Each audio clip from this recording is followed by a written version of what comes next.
Hey there, internets. I'm Michael, and this is Toucan Play That Game.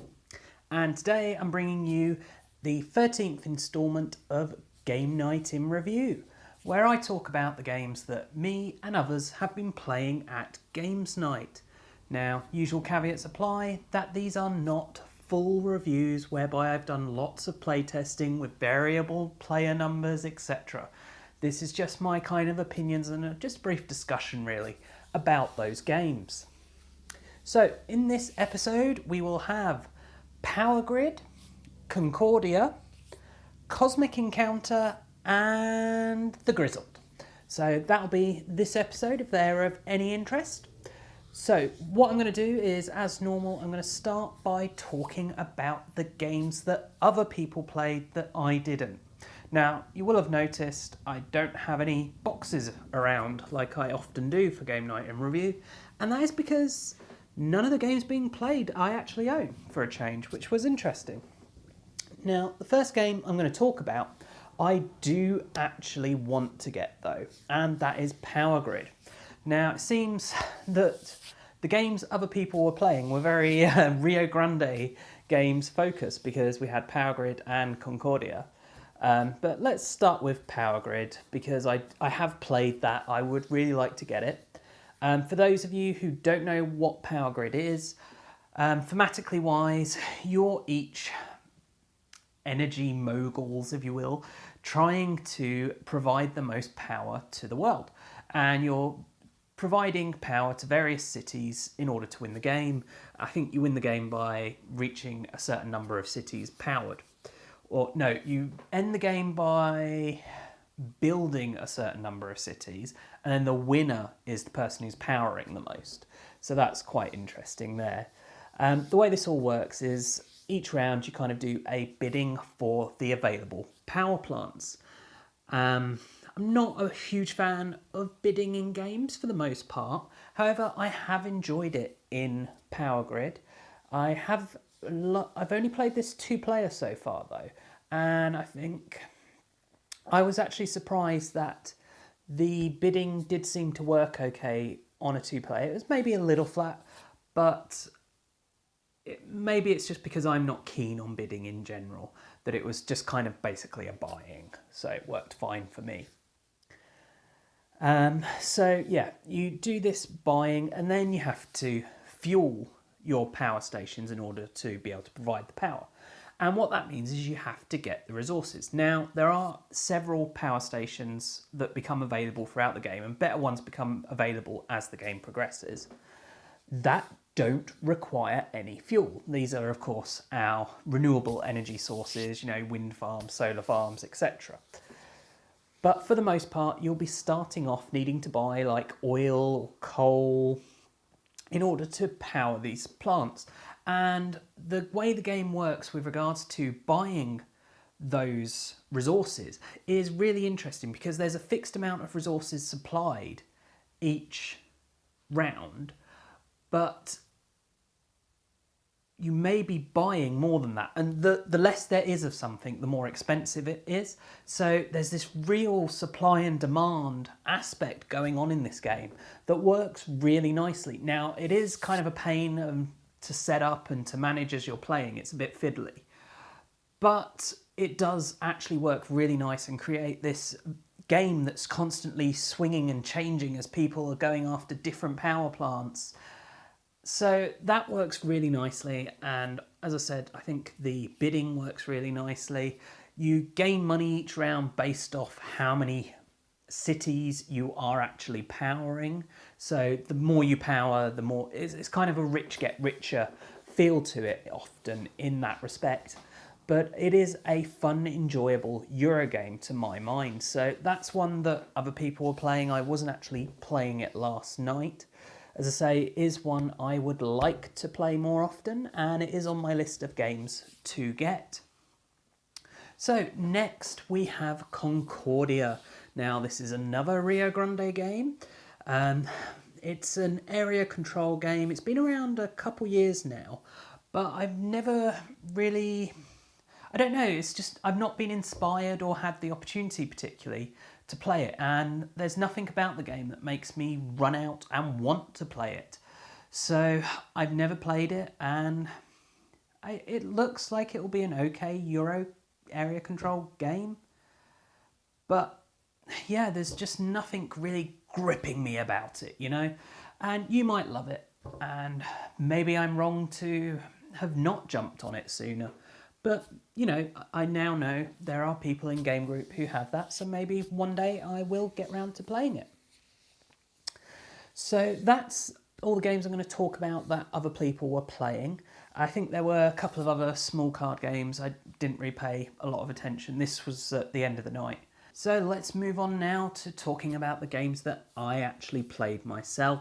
And the first of those is one that I sort of requested. You see, a few weeks ago, someone said, oh, I'll bring it on the week that I'm on holidays. Is anyone interested type thing? And I was like, hold on. I really want to play. Can you bring it the following week? So the guy actually did do that. So I was able to play it last night. And that game is Cosmic Encounter from Fantasy Flight Games. Now, this is a #1 game of all time for several people out there, and like the big reviewers really love it and stuff. And it's not one that I've ever got to the table. Now, a big part of that is the player numbers. It is 3 to 5 players, and it will never go below that. And of course, this being Toucan Play That Game is because the majority of my game playing is just me and my wife. So there's never really been an opportunity to look at it and try it until it came up at games night. So having played this, I can confirm, yes, you'll never be able to play this, at least not play the same game and enjoy it in the same way as a 2-player game. And I really wouldn't recommend even trying to play it as a 2-player game, to be honest. But with that all said, I did really enjoy it. Now, last night there were 4 of us playing. The guy who brought it used to work in a games cafe. He's taught it many times, so knew the game really well, but had never actually played a game, so that was interesting. And there was one guy who had played it, and then me and another guy who had never played it. And so the rules explanation, it's kind of, they're very interesting, unusual mechanics there to get used to that don't necessarily work in the same way as other games. But I think we did a fairly good job, and it was fairly quick to teach, I would say. So for those of you who don't know, let me just give you a quick rundown on what Cosmic Encounter is. You probably know, but I'll say it anyway. So you are each playing a different alien race in the universe, and you are trying to take over and make colonies in other people's, I guess, solar systems, districts, I don't really know. But you each have a set of planets, and you're trying to create colonies by putting your ships on other people's planets. And you start off with 4 ships on each of your planets. So the alien race you are makes a big difference to the way you'll play this game and how it'll play, because each race gives you a special game-breaking power. Now, we were playing with only basic races because they've done a really good idea. They've colour-coded the races, like traffic lighted them, so you've got green, amber, or green, yellow, red, I think, something like that. But anyway, you've got green are your easy ones, red are your hard ones, and then there's a in-betweener. And we were only playing with easy races, so they weren't that game-breaking. They just made a few minor tweaks. So you will each have these races with these special powers, and each turn you will basically turn over a card, and that will say who you are attacking that turn, or who you're not necessarily attacking, who you are encountering that turn. Because there is the option, if you have the right cards in hand, to just choose to negotiate and not actually have a battle. But it does rely on you both choosing to do that. So there's a lot of bluffing and kind of trying to read people and stuff. And as you probably know if you've watched any of my videos, I'm not a huge fan of bluffing games. Like Sheriff of Nottingham, it brought me out in sweats and I just really hated it. I talked earlier in the week about Absolute Boulder Dash, which again is a kind of bluffing game, and how I'm just no good at it and don't really gain a lot of enjoyment. But I found this was a fun game to play. So what happens is you'll be told where you're attacking, you then say how many ships you're going to commit, you then ask for help from any of the other players who wish to help you, and then the defender can ask for help as well, and then people go around the table saying who they're going to help. After this is done, you each choose a card, and then you reveal those cards to determine whether or not you have a negotiation or a fight, and then who wins the fight. It's kind of that simple. Any ships that get destroyed go into the centre, and there are various ways you can get those out, including each start of your turn you get to take one automatically. So that's kind of the game in brief. Now, last night, it really helped me enjoy the game, I think, that the race I was the Oracle. Now, this feels very fitting because I am all-knowing, of course. But the nature of the Oracle meant that whenever I was having an encounter and I was the main player in that encounter, not just helping someone else, I got to look at my opponent's card before I played mine. So I was able to go, right, have you lied to me? Are you bluffing about what you're playing here? So that for me really, really mitigated the me not being able to read other people and bluff and lie, because I didn't need to worry about that so much. And the rules have a good way where you're dealt at the beginning 2 races and you pick one. And I was looking at these 2 races that I had, and one was just, it was called Barbarians. It meant that they tried to crush people type thing. And then there was these Oracles, and it was like, yeah, I'm going for them. That'll fit me to a T much better. So I think that really did help my enjoyment of the game because, as I say, I'm not good at it and I don't enjoy it, that aspect of it. And this took a lot of that away and meant that I could just enjoy the banter around the table and helping each other. And like somehow I managed to get off to this really early start and I got up to 3 colonies and everyone else was there on 1. And then everyone pounced on me and it was like, no, I'm not taking your help. No, I'm not helping you. And suddenly I was down to like 0 and everyone else was on like 2 or 3. So it kind of, I think if I was to play it again, I would be much more careful about getting into the lead because once you've done that, you do get picked on. And that's kind of the self-balancing nature of this kind of game that does work really well. So as you can tell, I did really enjoy this, but because of that whole it not being 2-player, it's not one I'll be looking to get or to add to my collection.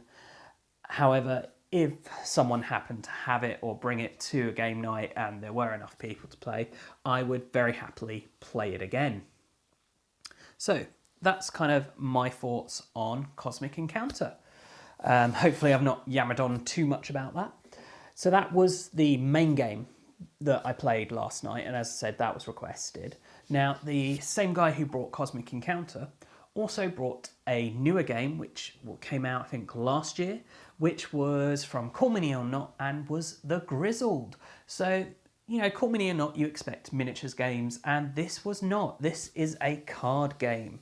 And more than just that, it is a cooperative card game. So that was very much a change for them. And I think they did a really nice job with it. It was a fun game. So for those of you who don't know anything about it, it is set in, I can't remember if it's World War II or World War I, but it's set in one of the world wars and you're in the trenches and you're the French people in the trenches trying to do little missions and to make it through to peace before you die, pretty much. And it was quite a difficult game, very quick and short, which was nice. And the communication restrictions in place meant that there was no alpha gamer, which was a big concern for a couple of people at the table and a reason they tend not to play cooperative games. And I think they both found that this game, because of that lack of communication, meant that you couldn't alpha game because you don't know what everyone else is doing, so you can't tell them what to do. And that made it more enjoyable as a co-op for them. For me, it meant that you weren't necessarily co-opting. You weren't discussing what to do and working together. Now, there was mechanics of this mechanism called support, and I think that is vital to actually being able to win this game. But the problem is you don't know who's going to place support where, and we kept getting that wrong so that we didn't gain any benefit of that support.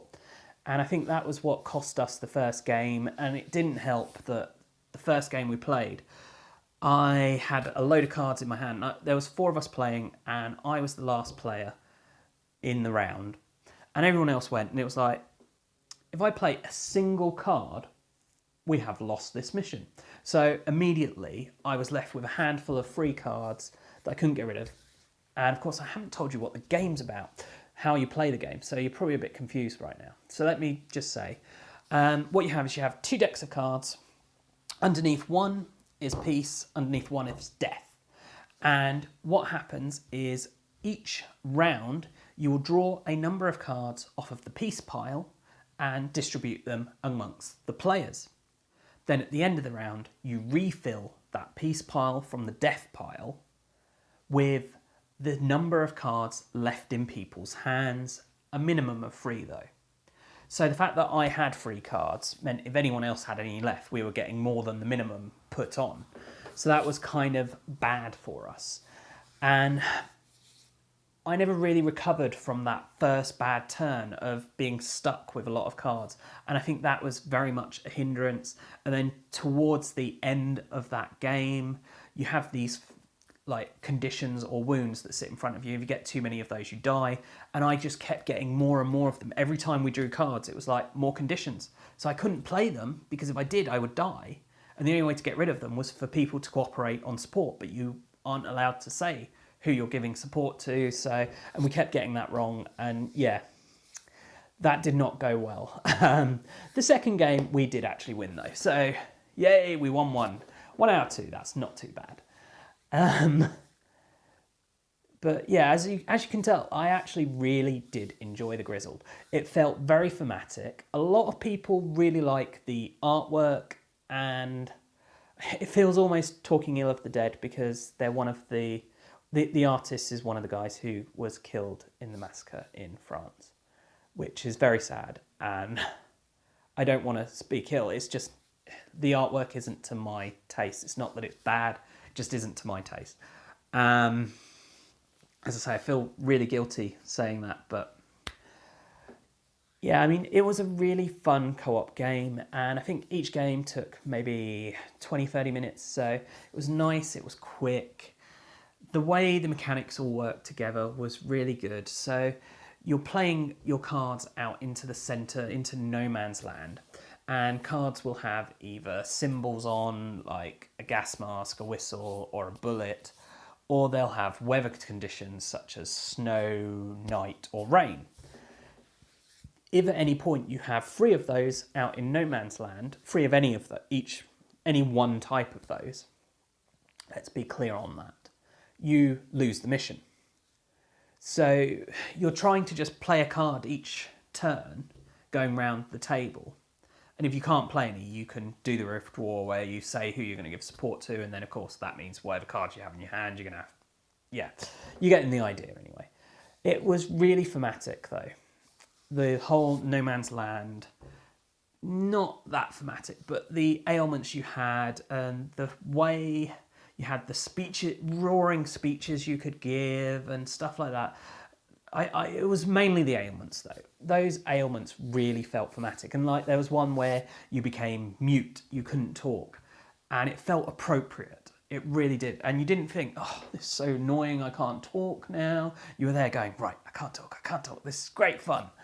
So that really was good.